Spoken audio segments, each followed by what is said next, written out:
All right, now it is time to take off my sleeves so I can get down and dirty with these potatoes. Give Waffles a couple treats too. Take it to your bed.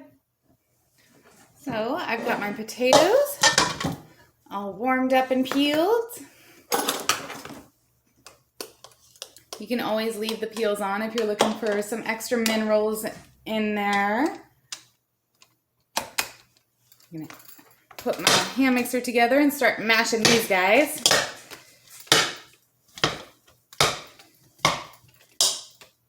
This step's easier with the potato masher, but I don't have one of those. Mash, mash, mash. All right, so I've got one more potato. There we go. Now they're all broken pretty much in half. I just really want them like burst open. So they look like this. Okay, that's what they look like. Waffles is right there behind the camera like, oh, for me? Don't play with my camera, please. Oops, my bad, my bad. That one behind the couch. Okay, so we've got our potatoes split up a little bit. So I'm gonna add some coconut oil in because I do not want butter. Scoop up some coconut oil. That seems like a big enough glob. I think that'll work for now. Okay, and then I also don't want to use sour cream, so I'm going to use some rice vinegar to give it that same sort of sharpness. Probably, let's start with 1/8 of a cup. It's a really strong flavor, so I don't want to like overdo it. And some salt. Okay, looks like probably a teaspoon. Definitely want some rosemary. We're not putting any dairy in. That was oregano. I was going to add oregano anyway because oregano is delicious and it should go in everything. But we also want rosemary because that florally flavor will sort of help us not be missing the sweetness that kind of goes along with dairy. I think maybe I want a little bit more salt though because I'm not adding butter.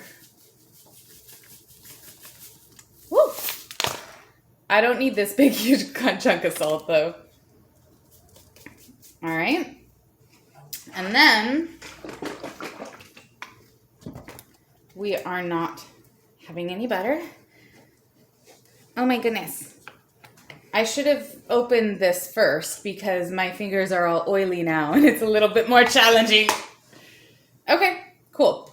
So I've got that opened, but this just came out of the refrigerator, so I want to mix the other ingredients first because the potatoes are easier to work with while they're still warm. You got something for me? Okay, so you can see they're starting to get kind of mashed.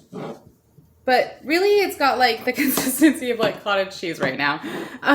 So I'm going to go ahead and add my cream in since the potatoes are all super split up. Oh, you know what? I should probably measure it. Let's go ahead and start with a 1/4 cup. See what that looks like? Nah, I want a 1/2 cup.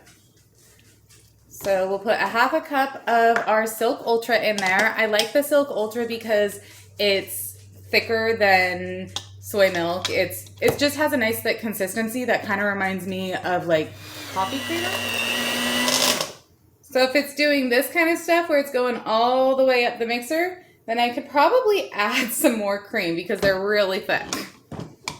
So let's add another 1/4 cup. So now we're up to 3/4 cup. So we know that it's, I mean, however creamy you like your mashed potatoes is really what determines when they're done. But we know that they're good enough if when I have the mixer on, instead of getting all clogged up and going up, it falls down when I pull the mixer out like so.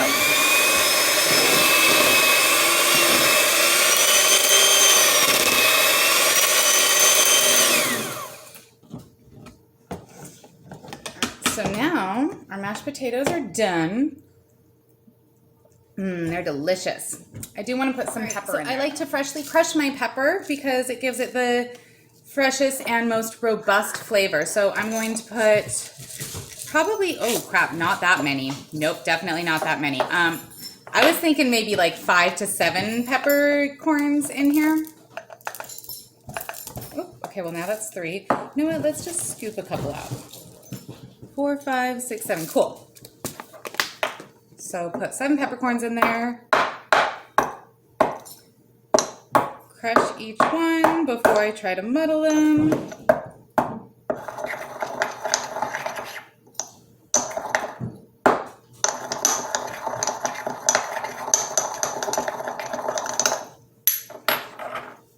All right. Freshly crushed pepper in there and then mix it all. Oh yeah, that's good. All right. So now we've got our creamy mashed potatoes in here. There we go.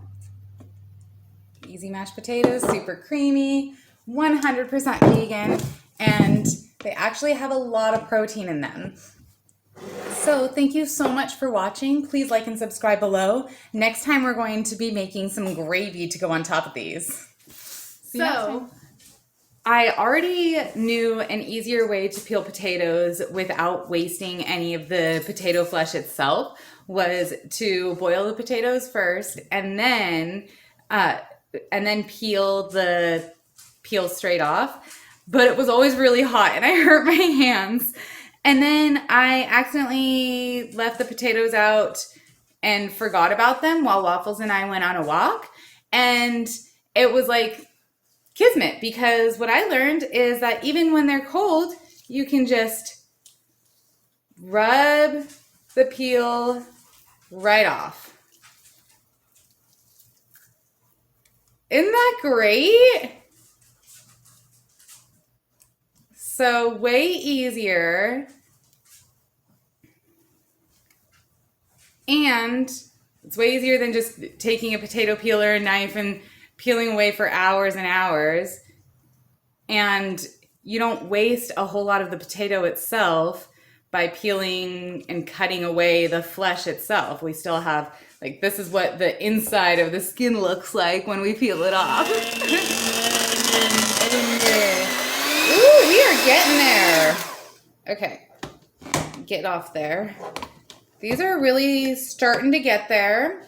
I'm gonna add another 1/4 cup. That'll bring us up to, please don't do that. Thank you, Waffles. Good girl. I have kibble. Do you want to go lay down?